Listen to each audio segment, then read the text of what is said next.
के साथ करेंगे क्योंकि यहाँ पर लगातार तेजी बनते हुए नजर आई है और $2500 पर आउंस का लेवल बहुत इजीली निकलता हुआ नजर आया। और वही नहीं, हमने साथ साथ ये भी देखा कि जो भी करेक्शंस हैं वो बहुत शैलो हैं, यानी कि जो फंड पोजीशंस हैं वो अभी भी स्ट्रांग हैं, कोई बाजार में यहाँ पर बेच नहीं रहा, मुनाफा वसूली कोई बहुत बड़े तरीके से नहीं आई है, लेकिन इसका इम्पैक्ट ऑफकोर्स यहाँ पर एक्सपोर्टर्स में और सेल्स में भी देखने को मिला है।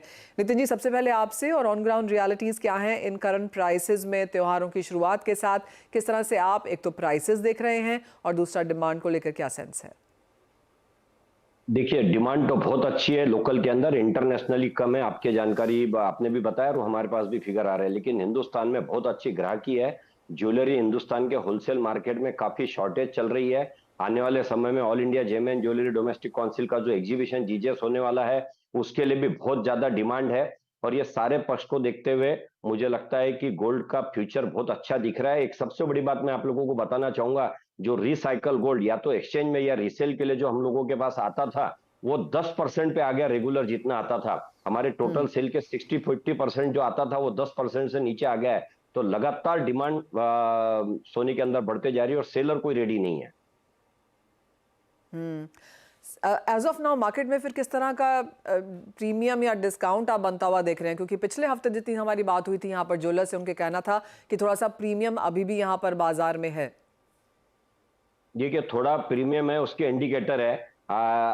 मुझे पता नहीं, बताना चाहिए कि नहीं बताना चाहिए, जो पैरेलल इकोनॉमी है, जो 2 नंबर का मार्केट है, वो ऊंचा चल रहा है। और आप अगर बिल से ऑथेंटिकल लेते हैं, अगर बैंक से लेते हैं, तो गोल्ड सस्ता पड़ रहा है। तो ये दर्शाता है कि डिमांड बहुत अच्छी है और थोड़ा सा प्रीमियम इसमें चल रहा है। मैंने आपको बताया नहीं कि रिसाइकल गोल्ड ना के बराबर आ रहा है, इसलिए कंटिन्यूस डिमांड आ रही है बैंकों से और जो भी सप्लायर है उनके पास से लेने की।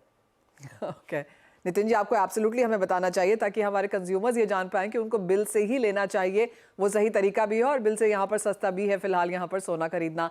साथ ही साथ किस तरह के नंबर्स आप आगे बनता हुआ देख रहे हैं? जैसे आपने कहा मांग अच्छी है, रिसाइकल गोल्ड ना के बराबर है, इंपोर्ट्स के नंबर्स हम शायद बेहतर होता हुआ आगे देखेंगे। इंडियन मार्केट्स में एक डाइवर्जेंस भी है क्योंकि अंतर्राष्ट्रीय बाजारों में ऑल टाइम हाईस पे हैं हम, लेकिन भारतीय बाजारों में वो ड्यूटी कट की वजह से अब तक दोबारा नया हाई हम यहाँ पर नहीं बना पाए हैं। तो क्या कंज्यूमर्स उसको इन अ पॉजिटिव वे देखते हैं?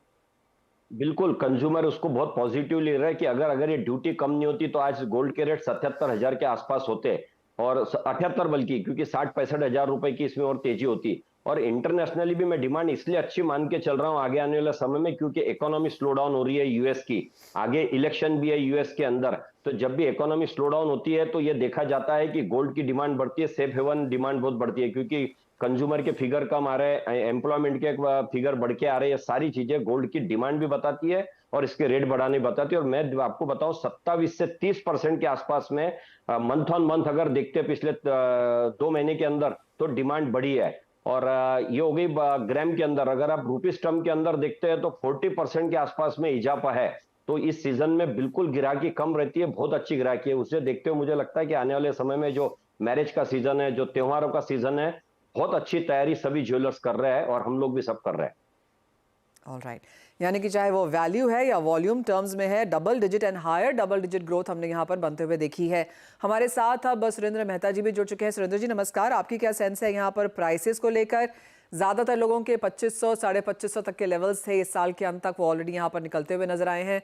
कल हमारी मेटल फोकस से बात हो रही थी, उनका 3000 का भी व्यू है, सिटी का भी, बैंक ऑफ अमेरिका ने भी अपने लेवल्स अब यहाँ पर 2700 से 3000 अगले साल के एंड तक बना के रखे हैं। सबसे पहले इब्जा का क्या सेंस है, कहाँ आपको लगता है प्राइसेस जा रहे हैं अंतर्राष्ट्रीय बाजारों में और इंडियन मार्केट्स में? देखिए, अंतर्राष्ट्रीय बाजारों में मुझे लगता है कि जिस प्रकार से गोल्ड के प्राइसेस मूव हो रहे हैं, खास तौर पर जो यूएस जिस तरह से फेड रेट कट करने की सोच रहा है, और सारे इकोनॉमिक इंडिकेटर्स, उनके जो अनएम्प्लॉयमेंट क्लेम्स हैं या रिटेल सेल्स डेटा हैं, ये बिल्कुल दर्शा रहे हैं, या हाउसिंग के जो फिगर हैं ये बिल्कुल दर्शा रहे हैं कि रेट कट अब लगभग होना तय है। मैं ये जरूर मानता हूं कि शायद वो इनिशियली बहुत ही ज्यादा रेट कट ना करे, 0.5 ना करे, बल्कि एक स्टार्टिंग में 0.25% ही रेट कट करेंगे, ऐसा मुझे उम्मीद है। साथ ही साथ उसकी वजह से जो डॉलर इंडेक्स में गिरावट है, यील्ड में गिरावट है, और जियोपॉलिटिकल टेंशन तो बना हुआ ही है हमारे पास, Russia Ukraine, Iran Israel, China Taiwan, ये जो सारे फैक्टर्स हैं, ये फैक्टर्स अभी भी बरकरार हैं। तो मुझे लगता है कि कहीं ना कहीं बाय दिसंबर एंड हम $2680 तक पहुंच सकते हैं, या शायद ये दिवाली तक भी हम इसको कवर कर सकते हैं बाय नवंबर। हमें ये भी नहीं भूलना चाहिए कि नवंबर में यूएस में इलेक्शन है, और इलेक्शन में यदि ट्रम्प आते हैं तो उसके बाद एक बहुत ही मार्केट में सिर्फ जियोपॉलिटिकल टेंशन नहीं, पॉलिटिकल अनरेस्ट होने की उम्मीद है, क्योंकि जिस प्रकार से वो स्टेटमेंट्स दे रहे हैं। तो इन सब के मद्देनजर मुझे लगता है कि $2680 एक बहुत ही अच्छा टारगेट होगा 2024 के लिए, और वहां तक हम पहुंचेंगे। भारतीय बाजारों की बात करूं तो लगभग लगभग मुझे लगता है कि 76,000 के आसपास गोल्ड के प्राइसेस कभी भी पहुंच सकते माफ कीजिए। तो सुरेंद्र जी, अगर इतने प्राइस हाइक्स हैं, उसका कितना इम्पैक्ट आप फिर डिमांड पे आता हुआ देखते हैं? देखिए, जो गोल्ड की डिमांड है वो फिलहाल कम नहीं होने वाली है। वो इसलिए कम नहीं होगी क्योंकि उसके भारतीय बाजारों की यदि मैं बात करूं तो उसके दो रीजन है। पहले तो पिछले 3 महीनों में इलेक्शन की वजह से इतना सेल नहीं हुआ था, तो जो सेल अभी होना स्वाभाविक है। और अब तो फेस्टिवल सीजन भी लगभग शुरू होने वाला है। गणेश चतुर्थी से एक फेस्टिवल सीजन की शुरुआत हो जाती है, जो कंटिन्यूअसली सीजन लगभग जनवरी महीने तक चलता है। तो ये भारतीय बाजारों में तो ये डिमांड कम नहीं होगी। जहां तक अंतरराष्ट्रीय मार्केट में जो डिमांड की बात आप कर रहे हैं, तो मुझे लगता है कि कहीं ना कहीं वापस से एक बाइंग मोमेंटम बनेगा। जैसे ही रेट कम का डिसीजन होगा तो एक बाइंग मोमेंटम सभी जगह पे बनेगा, और वापस सेंट्रल बैंक गोल्ड बाय करने के लिए आएंगे। मुझे चाइना की इकोनॉमी को भी लेकर थोड़ा कंसर्न है। वहां पर भी मुझे लगता है कि गोल्ड बाइंग वापस बहुत तेजी से शुरू हो सकती है। तो अंतरराष्ट्रीय मार्केट में ईटीएफ में बाइंग, सेंट्रल बैंक की बाइंग भी वापस शुरू हो सकती है, और मेरे ख्याल से ये मोमेंटम अगले महीने से शुरू हो जाना चाहिए, ऐसा हमें उम्मीद। ओके। जो वर्ल्ड गोल्ड काउंसिल की रिपोर्ट है सुरेंद्र जी, उसका मानना है कि 750 से 800 टन का इंपोर्ट इस साल भी हम बनता हुआ देखेंगे। आपको लगता है even as volume on the higher side है, वैल्यू जिस तरह के प्राइसेस आपने बताए हैं उसके लिहाज से काफी हाई रह सकता है? जी बिल्कुल, मुझे लगता है कि ये पॉसिबल है। जैसे नितिन जी ने भी कहा कि हमारे पास जो लगभग 300 टन रिसाइकल गोल्ड आता था वो अब धीरे धीरे कम होने लगा है। तो जो आने वाले महीने होंगे वहां पर, क्योंकि रिसाइकल गोल्ड कम आ रहा है, तो नए गोल्ड की डिमांड बढ़ने वाली है। और एक जो वो ट्रिगर है कि ड्यूटी ₹5,900 कम हो गई, तो वो ट्रिगर अभी भी जिंदा है, वो लोगों के मन में रहने वाला है। कम से कम 2024 तक तो ये रहेगा ही रहेगा। और उसके बाद ही कोई उसके अंदर मांग में कमी, सिर्फ कोई जीएसटी के अंदर कोई चेंजेस होता है तो आ सकती है, जो कि मुझे फिलहाल इस मीटिंग में तो कोई उम्मीद लगती नहीं। जी सुरेंद्र जी, एक फाइनल सवाल। तो अब आगे जाते हुए अगर इन्वेस्ट करना है सोने में, तो आपको क्या लगता है क्या सही तरीका है? क्योंकि एज ऑफ नाउ जो नंबर्स हम यहाँ पर देख रहे हैं, international exports on the weaker side है, ऑफकोर्स उसमें चाइना का बड़ा हाथ है, मिडिल ईस्ट थोड़ा सा स्लो डाउन हुआ है, यूएस ऑफकोर्स थोड़ा सा इन लिम्बो है, जिस तरह के रिसेशन फियर्स वहाँ पे हैं। तो अगर इन्वेस्टमेंट्स हम आता हुआ देखेंगे, जैसे आपने कहा ग्लोबल ईटीएफ बायर्स कंप्लीटली इस रैली में खोते हुए नजर आए हैं, उन्होंने खरीदा ही नहीं और हमने $300-400 की तेजी बनते हुए देखी। तो अगर इंडियन मार्केट्स में यहाँ पर किसी को निवेश करना है, क्या बेहतरीन तरीका है? देखिए, यदि आप सही पूछे तो सभी को सोवरेन गोल्ड बॉन्ड की वेट कर रहे हैं, और वो मुझे लगता ट्रांच है तो कि बहुत बड़ा, सुरेंद्र जी वो ट्रांच तो बहुत बड़ा क्वेश्चन मार्क है अभी। हेलो, नहीं, मैं सुनाई नहीं दिया मुझे, आप क्या? जी सुरेंद्र जी, मैं कह रही थी कि सॉवरेन गोल्ड बॉन्ड की जब तक नई ट्रांच यहाँ पर अनाउंस नहीं होती है, एक बहुत बड़ा अनसर्टन क्वेश्चन मार्क है वो। जी बिल्कुल सही बात है। बट वो मेरा एक फेवरेट इन्वेस्टमेंट ऑप्शन हमेशा रहता है।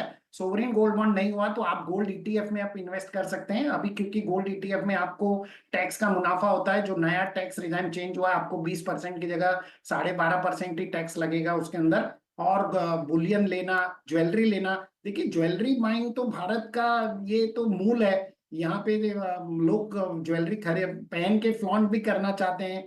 तो मुझे लगता है कि ऑल ऑल साइड्स में ये जितने भी इन्वेस्टमेंट ऑप्शंस हैं, यदि आप लॉन्ग टर्म इन्वेस्टमेंट चाहते हैं तो गो फॉर गोल्ड ईटीएफ, और गोल्ड के कॉइन्स आप खरीद सकते हैं। लेकिन यदि आप उसको पहन के बहुत अच्छे से घूमना चाहते हैं, दिखाना चाहते हैं, शो करना चाहते हैं, तो ज्वेलरी बाइंग एक बहुत अच्छा ऑप्शन है। But I would always say all investors should always consider SIP plan in respect of gold also.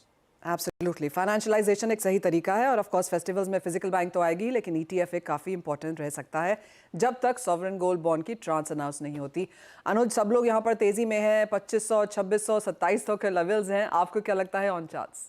वैसे जी गुड मॉर्निंग। देखिए हम तो अभी भी वही 75,000 78,000 के टारगेट को हिट करने की बात कर रहे हैं, क्योंकि हमें लगता है कि हालांकि कस्टम ड्यूटी कट हो गई, नहीं तो हमारा टारगेट तो अभी भी आ चुका होता है अगर कस्टम ड्यूटी सेम रहता। तो कस्टम ड्यूटी की वजह से हम इंटरनेशनल मार्केट में तो हिट कर गए हैं, मगर डोमेस्टिक मार्केट में कस्टम ड्यूटी की वजह से उतना हिट नहीं कर पाए हैं। बट हमें लगता है कि अभी भी गोल्ड का जो ट्रेंड है वो पॉजिटिव, और हमें लगता है कि जल्दी ही आपको $2600 तक के लेवल आपको देखने को मिल सकते हैं। हालांकि मोमेंटम पॉजिटिव है, और अभी हम देखें तो इस हफ्ते में काफी सारी मीटिंग्स है, जैसे आज फेडरल रिजर्व के मिनट्स आने हैं, फिर जैक्सन होल की मीटिंग, और फिर यूएस के डेटा है, और फिर जोरेम पॉवेल की स्पीच भी है। तो इसी हफ्ते में काफी क्लैरिटी आपको यूएस के फ्रंट पर, इंटरसेट के फ्रंट पर आती हुई दिखाई देगी, और कहीं ना कहीं एक अच्छा फ्यूल हमें लगता है कि गोल्ड को मिलता हुआ दिखाई देगा। हालांकि डॉलर इंडेक्स आप देखेंगे तो 6 महीने के निचले स्तर पर ट्रेड कर रहा है, जो कि एक पॉजिटिव पॉइंट है गोल्ड और सिल्वर के लिए। मुझे लगता है कि कहीं ना कहीं यहाँ पर भी आपको एक अच्छा मोमेंटम देखने को मिलेगा, और मुझे लगता है कि अगस्त के महीने तक हम हो सकता है कि $2550 तक के लेवल गोल्ड में आते हुए देखें। तो 2550 के लेवल्स इसी महीने में देखने को मिल पाएंगे, 2680 यहाँ पर दिवाली तक, जैसे कि हमें सुरेंद्र जी बता रहे हैं, और तेजी यहाँ पर लगातार बरकरार रह सकती है। बहुत शुक्रिया नितिन जी।